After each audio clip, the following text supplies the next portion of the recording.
Bendiciones, queridos hermanos. ¿Dios es soberano o no es soberano? ¿Dios es soberano o semisoberano? A veces es soberano y a veces no es soberano. En algunas doctrinas es soberano y en otras doctrinas no es soberano. ¿Por qué la pregunta? Bueno, vamos a la cuestión. Dios es soberano, afirman algunos hermanos que se hacen llamar a sí mismos reformados. Y dicen Dios es soberano a la hora de querer expresar la cuestión de por qué algunos se salvan y otros se pierden. Dios es soberano, dicen ellos. Dios ha predestinado a algunos para salvación y otros simplemente los ha pasado por alto y los deja que se pierdan. Dios es soberano, dicen ellos.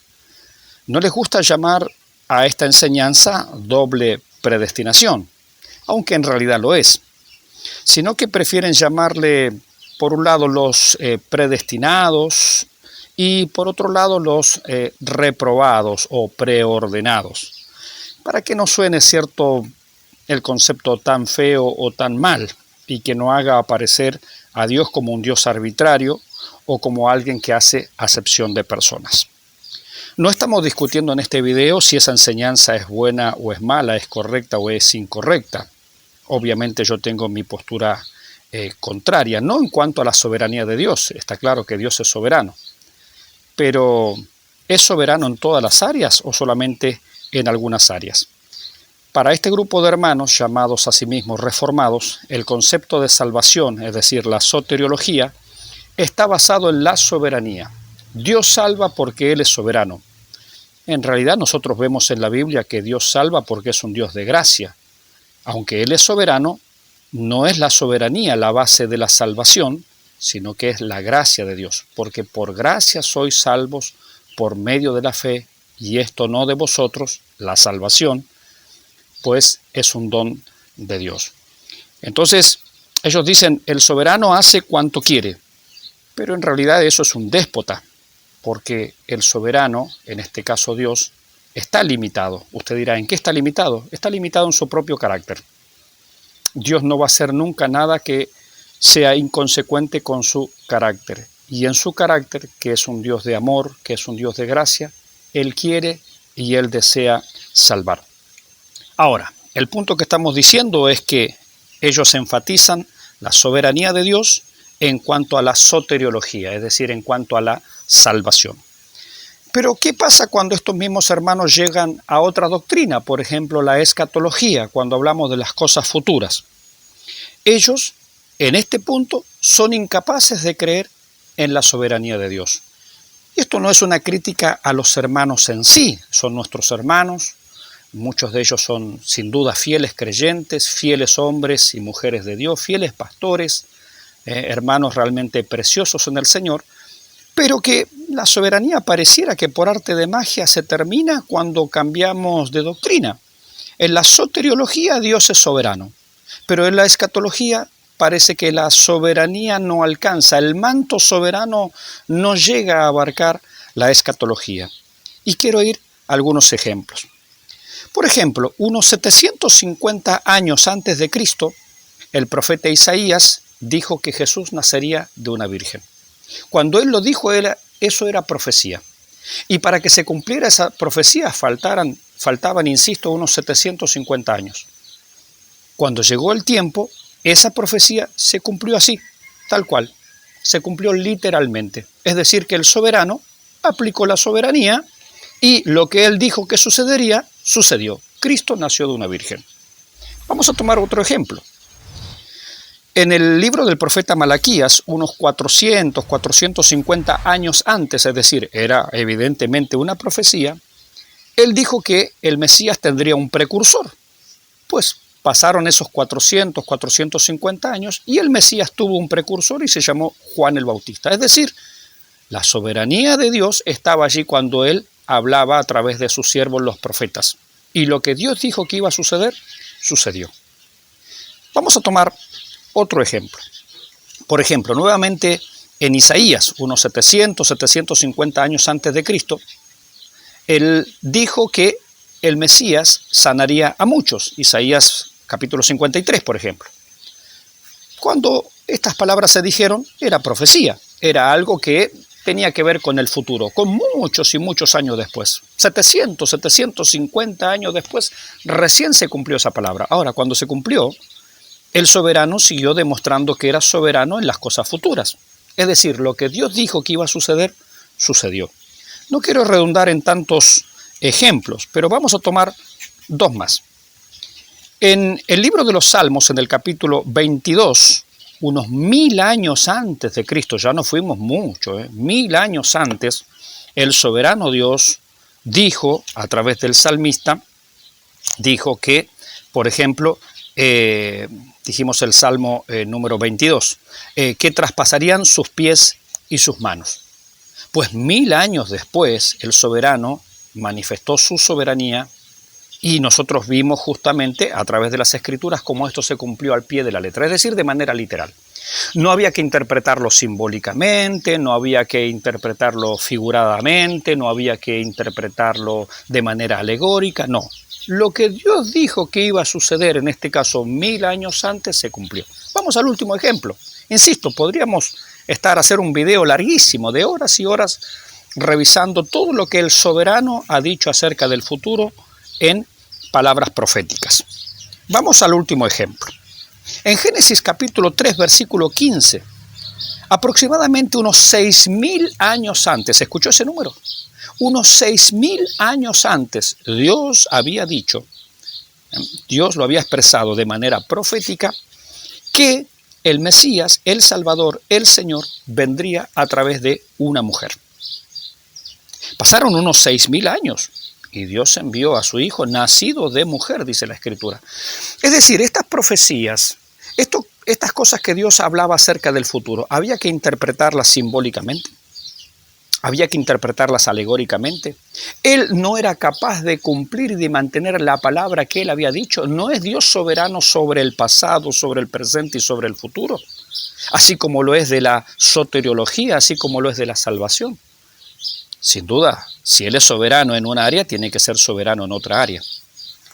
Pero cuando nuestros hermanos reformados llegan, por ejemplo, a la cuestión del libro de Apocalipsis, que el libro de Apocalipsis comienza diciendo, este es un libro de profecía, es decir, así como Isaías tiene muchos pasajes proféticos, así como Génesis tiene pasajes proféticos, como Salmos tiene pasajes proféticos, así como hay otros autores, no sé, como nombrábamos recién, Malaquías, podríamos citar a Joel, podríamos citar a Zacarías, podríamos citar, no sé, a Sofonías, a la mayoría de los profetas, hablaron muchas veces, no toda su profecía es tiempo futuro, ¿cierto? Pero hablaron muchas veces acerca del futuro. Y sin embargo, todo lo que ellos dijeron en relación a la primera venida se cumplió exactamente al pie de la letra. No había que interpretarlo de otra manera. Así fue. Pero nuestros hermanos, por un arte de magia, por un arte que no sabemos por qué, cuando llegan al libro de Apocalipsis, que dice que es un libro de profecía, dicen no, esto hay que interpretarlo de manera simbólica. Esto hay que interpretarlo de una manera alegórica, hay que interpretarlo de otra manera, pero esto que dice acá no es lo que quiere decir. La pregunta es, ¿se terminó la soberanía de Dios? ¿No es que Dios era soberano? ¿No es que Él es capaz de mantener, de cumplir su palabra? Lo que Dios había dicho se cumplió. Lo que Dios dice sobre el futuro tiene que cumplirse, porque así fue siempre. Cuando estos hermanos, llamados, insisto, a sí mismos reformados, llegan, por ejemplo, al rapto de la iglesia, dicen, no, eso no puede ser. La pregunta es, ¿por qué? Si la Biblia dice que en un abrir y cerrar de ojos, y la palabra allí es harpazo, arrebatamiento, del latín rapio, rapto, traducido al castellano. ¿Por qué no? Bueno, no lo sabemos. ¿Por qué Dios terminó su soberanía cuando llegó a pasajes escatológicos? No lo sabemos por qué. Cuando la Biblia habla de una tribulación futura, ¿por qué se terminó la soberanía de Dios? Y no, bueno, es que esto en realidad se refiere a las tribulaciones que los creyentes sufren a diario o en cualquier parte o circunstancia de la vida. No, pero la Biblia habla claramente de una tribulación futura y que es específicamente dedicada a la nación de Israel. ¿Por qué cuando la Biblia habla, por ejemplo, en Apocalipsis de los 144.000 judíos evangelistas, qué interpretación le vamos a dar? Si todo lo que Dios dijo que iba a acontecer en el pasado así sucedió, ¿por qué lo que Dios dice acerca del futuro no va a suceder? Cuando Dios dijo que se iba a cumplir lo del pasado, era futuro también en ese momento. 6.000 años antes, 1.000 años antes, 700 años antes, 400 años antes. Era futuro en ese momento y se cumplió al pie de la letra. Cuando la Biblia dice en Apocalipsis que van a haber 2 testigos en Jerusalén y que van a predicar y que van a ser muertos por el anticristo, ¿cuál es el problema? Dejó de Dios ser soberano cuando cambiamos de libro, cuando cambiamos de doctrina. Era soberano en soteriología, pero no es soberano en escatología. La verdad, es raro, es inconcebible, es extraño, ¿cierto? Esta manera de tratar la misma profecía, porque en la Biblia hay profecía, en muchas partes hay profecía. Cuando se habla de los juicios, de los sellos, las trompetas, las copas, no se está hablando del futuro, no se está hablando de profecía, pues eso dice y así tenemos que entenderlo. Así se cumplió en el pasado, así se tiene que cumplir en el futuro. Cuando habla de un anticristo y un falso profeta, pues va a haber un anticristo por antonomasia, aunque muchos anticristos se han levantado, ¿cierto? Son prototipos, son muestras, son muestreos nada más del futuro anticristo que va a venir y del futuro falso profeta que va a venir. Apocalipsis capítulo 13. Cuando se habla de la marca de la bestia, es increíble que pastores muy serios, hombres de Dios, no lo estamos descalificando, pero pastores muy serios, hombres de Dios, hombres respetables de Dios, cuando leen la marca de la bestia, allí en el capítulo 13 de Apocalipsis, dicen, no, bueno, esta es una marca que ya estaba en Caín y la Biblia nos quiere hablar de la marca de Caín y... A ver... Si el Apocalipsis comienza diciendo que es un libro profético, que es un libro que en gran parte tiene cosas a futuro, así como Isaías tenía cosas a futuros, y las cosas del pasado se cumplieron tal cual, las cosas del futuro se tienen que cumplir tal cual de la misma manera. ¿Dios es soberano o no es soberano? ¿O este es un problema de incredulidad en realidad? O no nos podemos apartar ni un momento de nuestro cuadernillo que nos han enseñado allí y lo defendemos, como se diría en Argentina, a rajatabla. Lo defendemos contra viento y marea nuestro cuadernillo. Lo que hay que defender es la Biblia. Si nuestro cuadernillo está equivocado, bueno, pues ya que hablamos de reformados, reformemos el cuadernillo, porque es absurdo. Es totalmente ridículo decir que la marca de la bestia no es una marca futura, cuando evidentemente es una marca futura. Cuando evidentemente, y es más, a veces hay que decirles a nuestros hermanos reformados con todo cariño y con todo amor y con todo respeto en el Señor, prendan la tele y dense cuenta de lo que está pasando en el mundo, los movimientos para el nuevo orden mundial.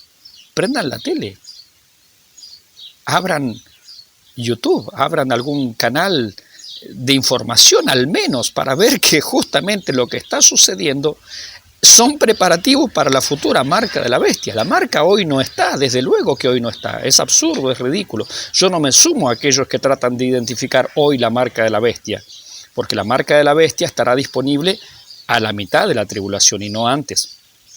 Y nosotros los que creemos en la Biblia, creemos en la soberanía de Dios, no solamente en la soteriología, sino también en la escatología, creemos que hay un rapto previamente. Dios es soberano y lo que Él dijo es capaz de cumplirlo en el pasado, en el presente y en el futuro. Pero bueno, ellos llegan a la marca de la bestia y dicen, no, la marca de la bestia no es algo futuro. Bueno, increíble, ¿no? La Biblia dice en el Apocalipsis que va a haber un Armagedón, una confrontación mundial sin precedentes, es más, hasta nos da el lugar, es el valle de Megiddo, allí en la parte más bien centro-norte de Israel, está el valle allí, están las referencias allí, o sea, ¿por qué habría que interpretarlo de otra manera que no sea lo que dice? Es increíble. Un reino milenial, llegamos al capítulo 20 y nos dicen allí, bueno, no, es que un milenio no necesariamente significa un milenio, puede significar un periodo largo de tiempo, puede significar otra cosa. Miren, cuando aquí enfrente de mi casa hay una despensa, hay un lugar donde venden mercaderías. Voy a comprar una docena de huevos y si el vendedor me da 8 huevos, yo le voy a reclamar, yo le pedí una docena. Me dice, no, bueno, es que una docena es un número indefinido allí que más o menos significa una cantidad de X. No, señor, usted me está estafando. Una docena son 12, una centena son 100, un milenio son 1000. No querramos inventar otra cosa. Si a mí me dan otra cosa, me están estafando. Si a mí me dicen que el milenio no son 1000 años, me están estafando. Perdónenme, es una estafa espiritual en este caso, ¿no? Mi vecino, el comerciante, Dios le bendiga, no ha hecho eso, estoy inventando un ejemplo. Pero si hiciera eso, me estaría estafando, sin duda. Un milenio son 1000 años. Y la Biblia dice claramente que va a haber un reino milenial con Jesucristo sobre esta tierra. Pregunto, ¿se terminó la soberanía de Dios en la escatología? Dios es soberano en algunas áreas, es soberano, no sé, en soteriología, es soberano en la angelología, es soberano en bibliología, pero no es soberano en escatología. ¿Qué pasó? Yo me pregunto si esto no es un tema de incredulidad nada más, es no creer en realidad a las Escrituras. Y eso me parece extraño, hasta me parece grave. Un reino milenial futuro de 1000 años, un regreso de Cristo con su iglesia. Esto está profetizado claramente en las Escrituras. ¿Por qué no creerlo? Si las profecías del pasado en relación a la primera venida se cumplieron al pie de la letra, las profecías del futuro en relación a la segunda venida se tienen que cumplir al pie de la letra. Para ir cerrando, si Dios es soberano en la soteriología, debería serlo también en la escatología. Lo que sucedió es lo que Dios dijo que iba a suceder. Por lo tanto, lo que sucederá es lo que Dios ha dicho que sucederá. Para reflexionar.